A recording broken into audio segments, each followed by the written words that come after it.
nephew of my Uncle Rick. It's only a few people get to use that one, Bobby. yeah. So we're just glad that you're here, and at this time I'm just going to let my Uncle Rick to give us opening, welcome, and everything else he wants to share with us this afternoon. Thank you all so much for being here. Let's give Lamont a good round of applause, my nephew. I'm still trying to wipe the paint off from my glasses from yesterday when Nikki Finney graciously called me in the middle of doing scraping paint and painting on the outside of the house and 20 other things. I still have some of that paint on my glasses. Thank you and welcome again for everyone that's been able to make it in the heat. I will say I'm coming from Portland, Oregon, and by the way, the temperature in Portland, do you really want to know? No. Tell us anyway. You want to know what the humidity is? Yeah. But again, I just want to take a few minutes to thank everyone. It's hot, and want to get through this. But a lot of this came about. Look at this, man. That shows you. Look at that. This would be me, right? So those of you that don't know me, this would be me. So I'm still pulling stuff off of my coat. And so I decided to wear a suit, put a jacket on because this is what Auntie would want. Right? This is what she would want. So everybody else that didn't, it's all love. But we're here today because to celebrate the dedication of her house as a literary landmark by United for Libraries in conjunction with the South Carolina State Libraries. And this is a momentous occasion, not just for our family and for Auntie, her work and her legacy, but for our community, our nation, and literally the world, because that's her presence and her outreach. So in acknowledgement, first of all, I have to say that those of you that have never been here before, you might say, yeah, I can see they got some work to do. Those of you that have been here, you'll say, they did a lot of work. Right? And the bottom line is there is a lot more work to be done. On the outside, man, we just kind of pull some stuff together, so be careful when you look around corners. Don't lean up on too many things. Just know that we just did what we could to get ready for this event. And you can help solve that problem by making a nice donation to help us move forward. Right? So in dedication for remarks, I'd like to thank a number of people, the Deltas. We've actually commissioned her conference room as the Delta room. We're going to have to figure out the right naming for it. And Ms. Janet Clayton will be up and give a few remarks about that. We want to also thank Mr. Rodney Richburg and his crew, construction crew, UBI, for all the work that was done inside and literally some of the trim work. And Rodney, could you stand, please, and acknowledge you and your wife? So when you look inside, and again, for those of you that have never been here before, and you look at it now, you truly have an appreciation for the great work that Rodney and his crew did. Also, Mr. Answer Muhammad, who should be out here, but he's probably hanging a painting.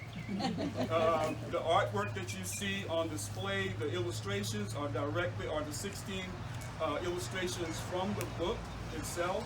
And he is the artist. He came in from Sacramento. He's also a cousin. And we also have a piece that was dedicated as a commission piece, and that will be unveiled shortly as well. That's Mr. Cedric Turner, Israel Turner, out of Washington, D.C. He wasn't able to make it, but guess what? The piece came in at 9:30 a.m. FedEx. That's how we roll, right? And you know, this whole adventure has been like that, right? We're late because Lorraine and I were running around trying to grab stuff off the floor and just had a few minutes to get dressed. So I want to thank my family and all my family members that are here. Can you stand, wave, do something to let these folks know? We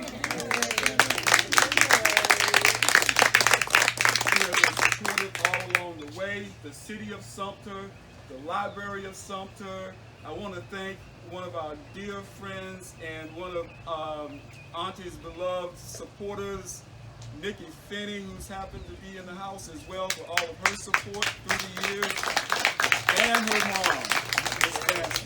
Thank you so much. And so I am sure I am going to miss somebody, but as my pastor Windley would say, charge it to my mind and not my heart. Okay, so with that, I'd like to ask the South Carolina Academy of Authors to come up if there's someone representing them. John would be, and in fact, that's the one that I did miss. We want to also acknowledge the South Carolina Academy of Authors because they were the ones that initiated this whole process, right? It would not have happened if it wasn't for them. Okay, so John is probably late, and so we will move on with the agenda, and I'll turn it back over to nephew, who is the MC. Answer Muhammad, this is the artist right away.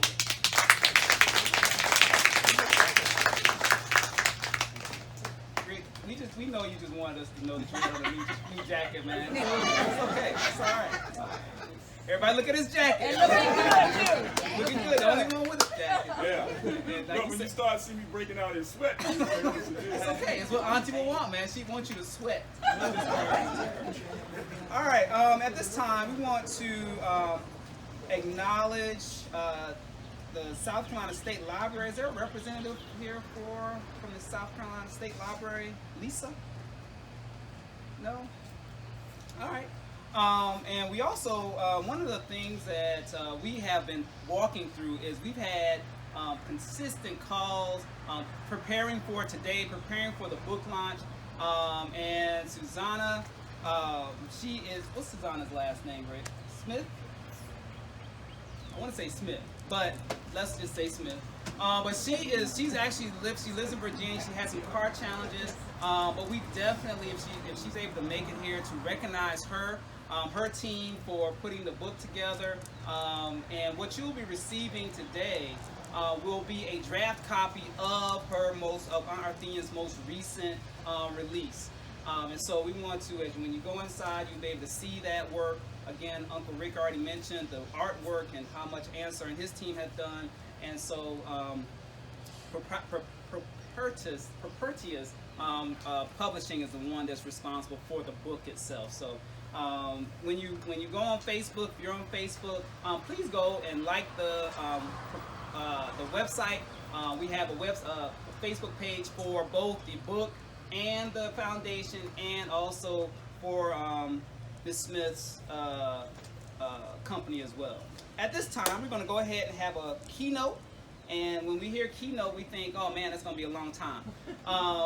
But we have some short words. The Answer is going to share with us. And again, he is the artist, and his organization, his family, is responsible for all the artwork in the book. Some of you all came early, and you were able to see some of the renditions on the wall. So when you go inside, just look at that. He came up with each one of those renditions by reading each chapter in the book and then imagining what that picture would look like. And I think he did a lot of freehand. I mean, and it's amazing. So when you go inside, please take note of those pictures. They're amazing, and they're also, again, in the book. So at this time, I'm going to ask Mr. Muhammad to come on up, and y'all give him a hand, please.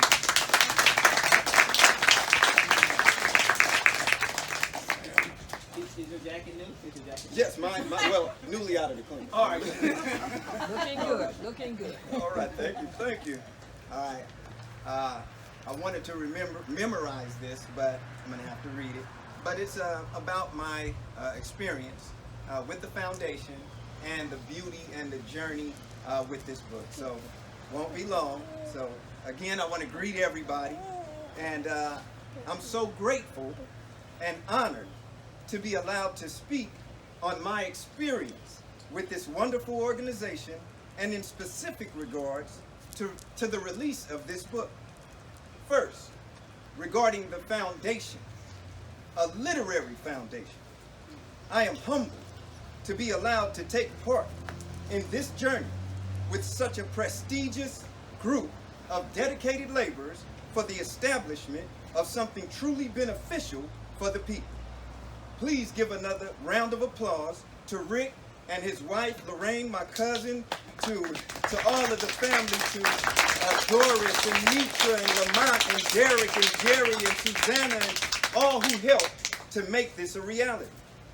Take this pen and figure for the world.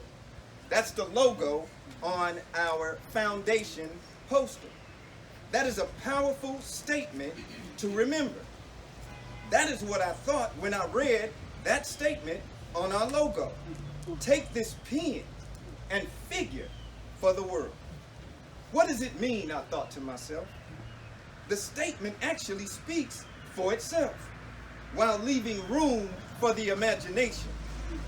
Here is just one way to extract and unpackage some of the beauty of that statement.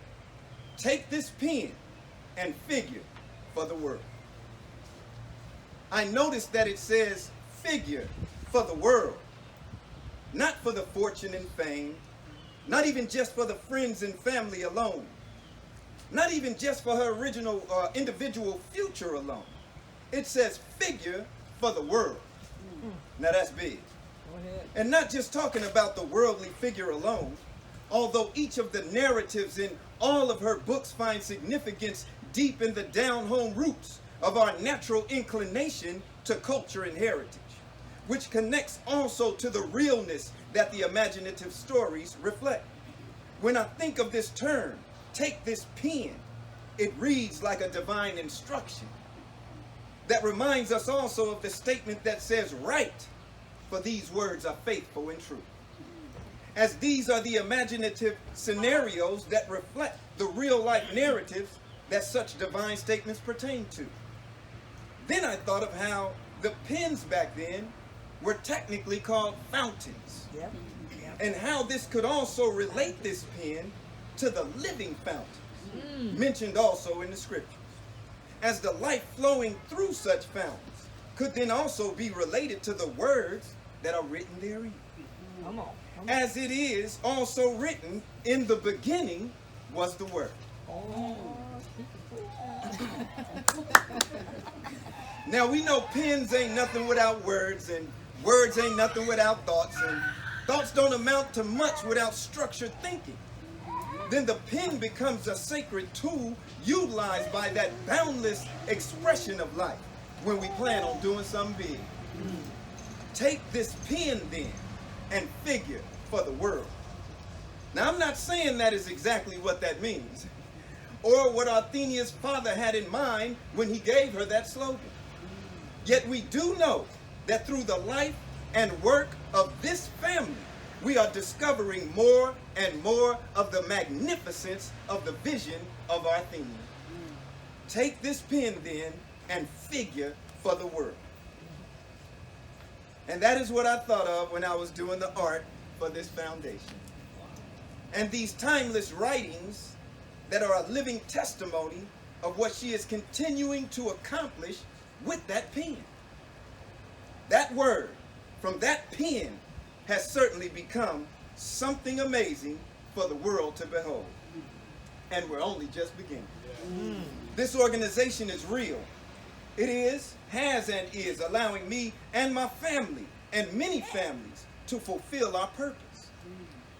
Now, we don't got much time, so I know we want to get right into the beauty of the book. I've already spoken a little bit on the journey and my experience with each of the chapters and the artwork. I wanted to have a little display of them to show you as I speak on each piece. However, when you walk down the hallway, and as you see those prints, and we have them for sale, and half of the proceeds will be going back to the organization. So we have some of those prints for sale. That artwork is the opening artwork for each chapter in the book. Okay, so when you look, one of the first ones, which is the first chapter in the book, is called When Company Come. And as you look at that picture, you're going to see Mamie Lee and May Pearl and Miss Daisy entertaining Miss Leona. Now, as Arthenia might say, I ain't even going to tell you how good my toupee say them buttermilk biscuits is, but I don't want to give away the story, so y'all going to have to make sure to get the book. As you keep going, you're going to see another piece where you're going to see everyone in the kitchen cooking. That story is called On Clean Cooking. And you'll see Uncle Xander entering as the meal is being served for a barn raising. Now, as Arthenia might say, I ain't even going to tell you why Cousin Coop's smiling as Aunt Sally Fanny comment on Uncle Xander's little surprise when he finds out. I'm not going to tell y'all. He's going to have to get the book. Okay. Now there's another one that you'll see a woman and she's grazing cattle. And that story is entitled Good Grazing. And I ain't even going to tell you why that cow got flowers from old man Mosey Garland wheat patching. I ain't going to tell y'all the story. You got to get the book, okay? On to the next one. Now there's another one called Matter of Opinion. And you'll see two women looking precariously at each other. And Arthenia says that that's Miss Henna sitting next to Coop with her nose all turned up like she smells something. And I ain't even gonna tell you what Coop tell her she was thinking in her head as Miss Henna sat there acting all uppity, because you gotta get the book.